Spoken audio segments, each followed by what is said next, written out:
Assalamualaikum warahmatullahi wabarakatuh. Perkenalkan nama saya Gina Anantana Widyu Putri dari Prodi Teknik Informatika dari kelas C3 dengan NIM 222102451 ingin mempresentasikan hasil simulasi hasil praktek yang telah Gina kerjakan. Jadi di presentasi di video kali ini adalah di mata kuliah PBOS atau kita sebut juga dengan pemrograman berbasis open source yang dimana kebanyakan pemrograman berbasis open source ini kita belajar tentang Python. Jadi Python itu adalah bahasa pemrograman. Cuman yang Gina pakai di sini adalah software atau perangkat lunak aplikasi yang kita sebut juga dengan Anaconda Navigator. Nah, di Anaconda Navigator ini memiliki banyak sekali isi seperti ada Jupyter Notebook, Jupyter Lab, Data Spell, terus ada PowerShell Shortcut Minicons, Orange Tree, terus ada banyak lagi deh. Cuman yang Gina pakai di sini atau yang kita pakai di sini adalah Jupyter Notebook. Nah, jadi judul yang Gina ambil ini adalah cara menghitung gaji karyawan menggunakan Python dengan Jupyter Notebook. Nah, jadi pertama-tama Gina akan menjelaskan terlebih dahulu nih apa sih tujuan dari presentasi, tujuan dari video yang Gina buat ini adalah agar kita sama-sama semuanya para mahasiswa ataupun yang nonton video ini untuk sama-sama memahami dasar dari aplikasi atau perangkat lunak dari Jupyter Notebook ini dan penggunaannya pada suatu pemrograman. Terus yang kedua ini tujuannya adalah memahami dasar dari Anaconda Navigator dan penggunaannya pada suatu bahasa pemrograman. Yang ketiga, tujuannya itu memahami konsep dasar Python dan penggunaannya pada website maupun bahasa pemrograman. Terus tujuan yang keempat itu adalah Gina ingin mengajak mahasiswa yang menonton video ini untuk dapat menerapkan materi yang yang Gina sampaikan ini di Python seperti menghitung gaji karyawan atau apapun itu. Cuman yang paling poin pentingnya itu adalah di sini Gina akan mengajarkan sekaligus ingin menunjukkan gimana sih cara mengerjakan atau membuat suatu perhitungan di namanya Jupyter Notebook. Dan yang tujuan terakhir dari video ini atau presentasi kali ini adalah Gina ingin mengajak mahasiswa untuk bisa mampu dalam melakukan pemrograman di Python dengan memanfaatkan Jupyter Notebook ini sebagai bahasa pemrogramannya kita. Nah, yang pertama-tama, jadi Gina akan menjelaskan terlebih dahulu apa itu Anaconda Navigator. Ya. Jadi Anaconda Navigator ini adalah sebuah manajer paket atau sebuah lingkungan atau aplikasi yang dapat kita jalankan sesuai dengan baris perintah yang ada atau sesuai baris perintah yang kita buat gitu. Nah, hal ini memungkinkan para ilmuwan, para pengguna data untuk memastikan bahwa semua versi dari semua paket yang ada di dalam Anaconda Navigator ini adalah memiliki semua dependensi yang diperlukan dan berfungsi dengan sangat baik. Nah, navigator, jadi ini kan namanya Anaconda Navigator nih, tetapi kedua kata ini memiliki arti yang berbeda.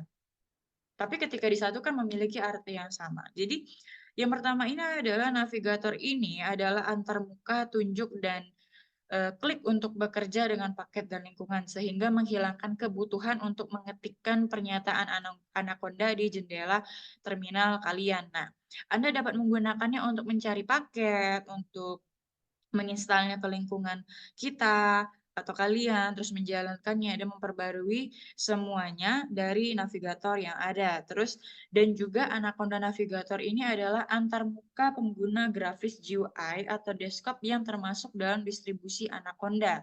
Dan navigator ini memungkinkan kalian untuk meluncurkan suatu program Python umum dan mengelola paket Anaconda kalian seperti di lingkungan dan saluran dengan mudah tanpa menggunakan perintah baris dari suatu baris perintah tersebut. Nah, terus Gina akan menjelaskan tentang apa sih isi dari Anaconda Navigator ini kan tadi ada nih isinya adalah Jupyter Notebook yang dimana kita akan menggunakan Jupyter Notebook ini sebagai alat penghitung kita. Jadi nanti kita di Jupyter Notebook ini kita menuliskan seluruh coding, seluruh kode yang kita perlukan untuk menghitung gaji karyawan tersebut. Nah, jadi pertama-tama apa sih Jupyter Notebook? Jadi Jupyter Notebook ini adalah aplikasi berbasis web yang memungkinkan kalian untuk membuat dan berbagi dokumen yang berisi kode langsung, terus persamaan visualisasi dan teks penjelasan. Nah, Jupyter Notebook ini adalah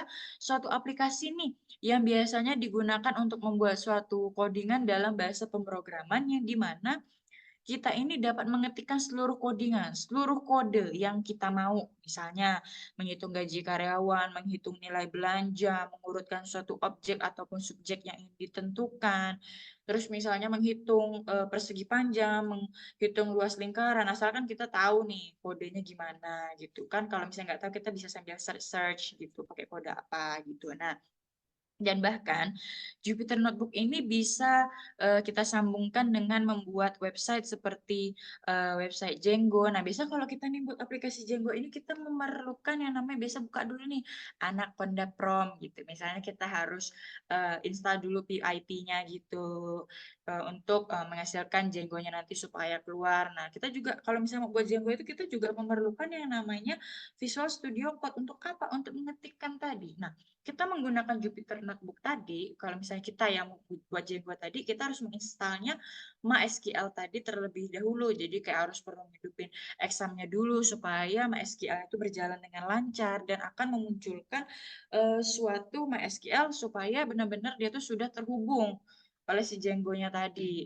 Nah, terus kita bisa juga hubungkan dengan menggunakan yang tadi MySQL tadi. Kalau misalnya kita membuat database itu kan perlu MySQL. Nah, kita juga membuat database tadi menggunakan PHP MyAdmin kayak tadi. Dan masih banyak lagi lah pemrograman yang bisa kita jalanin menggunakan Jupyter Notebook tersebut. Terus Gina akan menjelaskan nih tahapan cara pengerjaannya gimana, terus gimana sih menggunakan Jupyter Notebook tadi gitu. Jadi pertama-tama nih kita nih bisa buka ini dulu, bisa buka di sini, di search di laptop kalian masing-masing atau di komputer kalian masing-masing, cari aja. Tapi kalau misalnya buat ini kalian harus download terlebih dahulu Anaconda Navigatornya, baru nanti di dalam Anaconda Navigatornya itu terdapat Jupyter Notebook atau opsi pilihan lain. Nggak cuma Jupyter Notebook sih, ada beberapa perangkat yang lain gitu, kayak tadi apa tuh? PowerShell atau apa yang Orange 3D gitu. Nah, kalau gini kan sudah menginstalkannya nih Anaconda Navigator. Jadi tinggal kalian buka Anaconda Navigatornya tadi. Terus habis itu kalau misalnya udah terbuka memang loading agak lama Anaconda Navigator. Jadi kalian harus sabar menunggu untuk terbukalah Anaconda Navigator tadi. Nah, terus kalau misalnya si Anaconda Navigatornya ini sudah terbuka, nanti si Anaconda Navigator tadi akan menyediakan atau sudah ada nih di dalam Anaconda Navigator tersedia opsi pilihan kalian tuh mau menggunakan data spell kah, terus Anaconda Notebook kah, Spider, terus Kitty Console, terus ada juga Visual Code, Data Lore, semua banyak. Cuman yang kita perlukan adalah Jupyter Notebook yang ini. Yang ini, kalian tinggal klik aja di launch. Ini loading agak lama nih. Nggak lama banget sih.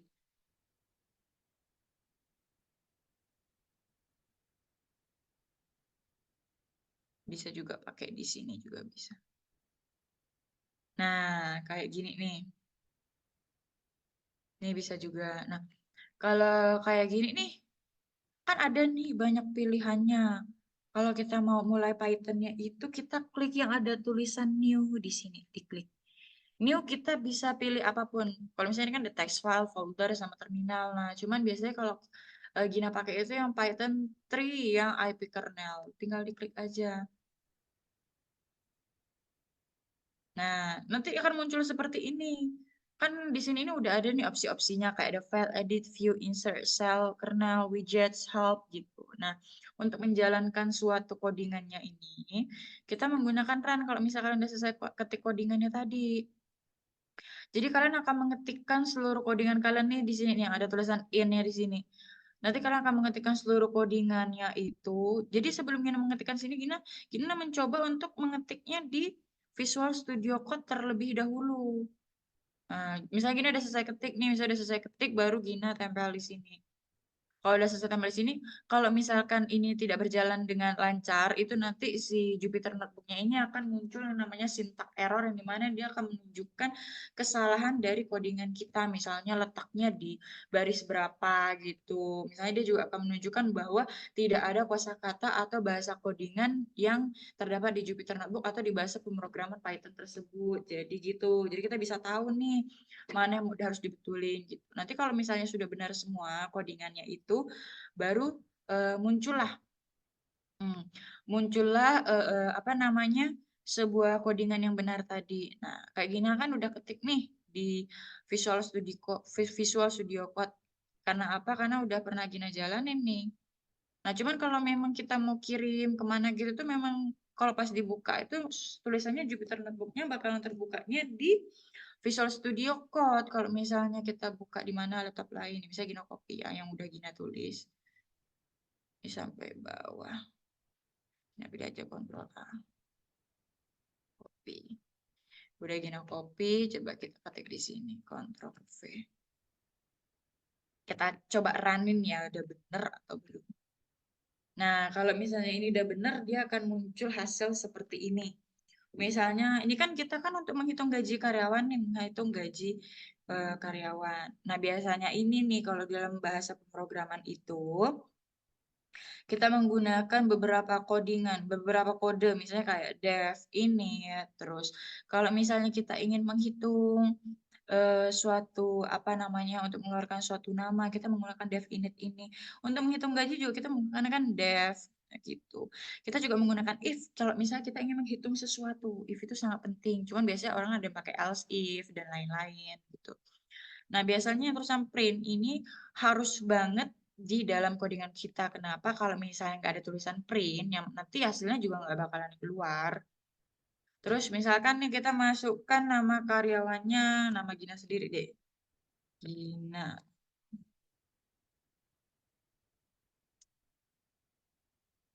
Eh, nah, nanti dia akan nih keluar lagi. Karena kita kan sesuaikan dengan codingan yang kita punya nih. Tadi ada nama karyawannya siapa, jam kerjanya tuh berapa, ada berapa, terus tarif per jamnya tuh berapa, uangnya, terus gelarnya, semuanya. Kalau untuk gelar pendidikan yang ini, dia cuma menanyakan, dia ada gelar pendidikan atau enggak. Kalau misalnya no, nanti dia akan munculkan hasil. Kalau misalnya ada, dia juga akan berlanjut lagi. Nah, terus masukkan jumlah jam kerja per bulan, misalnya gini, isi per bulan ya.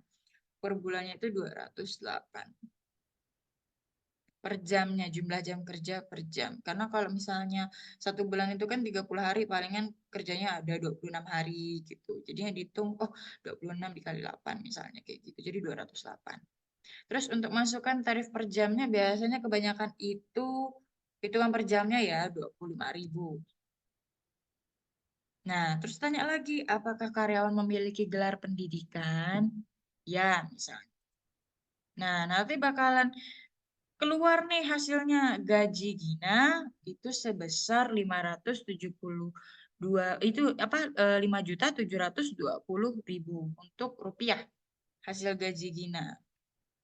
Jadi sebenarnya tuh bisa kita menghitung gaji apapun gitu, gaji karyawan, gaji staff, gaji apapun sekretaris itu kita bisa hitung menggunakan Python asal kita bisa tahu codingannya itu seperti apa. Jadi gitu.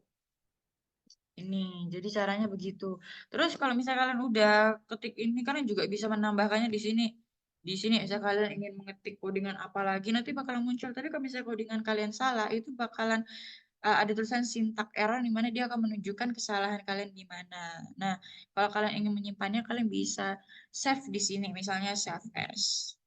Menyimpan, misalnya kalian ingin menyimpannya dengan format file apa, misalnya Gina praktek atau apa praktikum atau sama aja supaya apa supaya codingan kalian tadi itu tidak hilang karena apa karena akan tersimpan di namanya Jupyter Notebook tadi ada tersimpannya di dalam Jupyter Notebook ini dan dia juga akan tersimpan di file explorer di bagian user biasanya di data D itu udah tersimpan file kalian. Jadi udah mengisi semua kan Terus misalnya ada apapun gitu yang mau kalian hitung, jadi bisa pakai ini. Lumayan sulit karena kita perlu memikirkan codingan apa yang kita mau pakai. Nah, dengan begitu kan kita bisa tahu berapa total jumlah dari gaji karyawan, terus dari sebuah universitas tersebut itu berapa dengan menggunakan aplikasi Jupyter Notebook. Karena apa? Karena Jupyter Notebook ini akan memudahkan kita dalam menghitung jumlah apapun yang kita inginkan, asalkan kita tahu ya cara ngitungnya pakai kode apa. Misalnya pakai def kah, pakai print, terus apa-apa gitu ditambah apa gitu. Nah, sebelum memulai suatu pemrograman itu biasanya dalam Python itu sudah pastinya kita harus mencari tahu dulu apa yang mau kita ketik dan bagaimana caranya menghitung soal yang ingin kita hitung. Jadi tidak hanya menghitung saja, bahkan aplikasi Jupyter Notebook ini juga dapat menampilkan suatu kalimat yang ada. Misalnya memunculkan tulisan apa gitu tuh pasti ada nanti tuh. Terus karena di dalam bahasa pemrogram Python ini banyak sekali kode yang diperlukan seperti else if, print, def, main dan masih banyak lagi yang tadi udah Gina sebutin. Nah, cuman ya itu, cuman dari kendalanya ini kalau misalnya kita mau mulai pemrograman ini pasti ada terjadi yang namanya keeroran, kayak tadi misalnya salah codingan, salah kode itu tuh, itu kadang yang masih buat, duh gimana gitu kan. Terus yang pemrograman yang belum berjalan dengan valid atau yang belum kita mau gitu, itu yang susahnya itu atau kendalanya bagi kita. Jadi kesimpulan yang bisa kita dapat gitu ya dari video ini itu berdasarkan pemrograman yang telah dikerjakan itu jadi mahasiswa atau orang, beberapa orang atau semua orang yang menonton video ini akan lebih mudah untuk menghitung gaji karyawan yang ada. Gitu. Tapi kalian juga bisa menciptakan rumus kalian sendiri dan juga mahasiswa atau orang-orang yang menggunakan Jupyter Notebook ini bisa menghitung atau mendesain atau menciptakan suatu hasil output berdasarkan dari input yang ada itu yang lebih akurat gitu. Makanya itu tadi harus berdasarkan codingan yang benar tadi. Jadi video Gina gitu aja. Sekian terima kasih. Semoga video Gina atau ilmu yang Gina berikan ini semoga bermanfaat. Jika ada bahasa yang sulit dipahami, mohon maaf, harap dimohon maafkan. Sekian, terima kasih. Wassalamualaikum warahmatullahi wabarakatuh.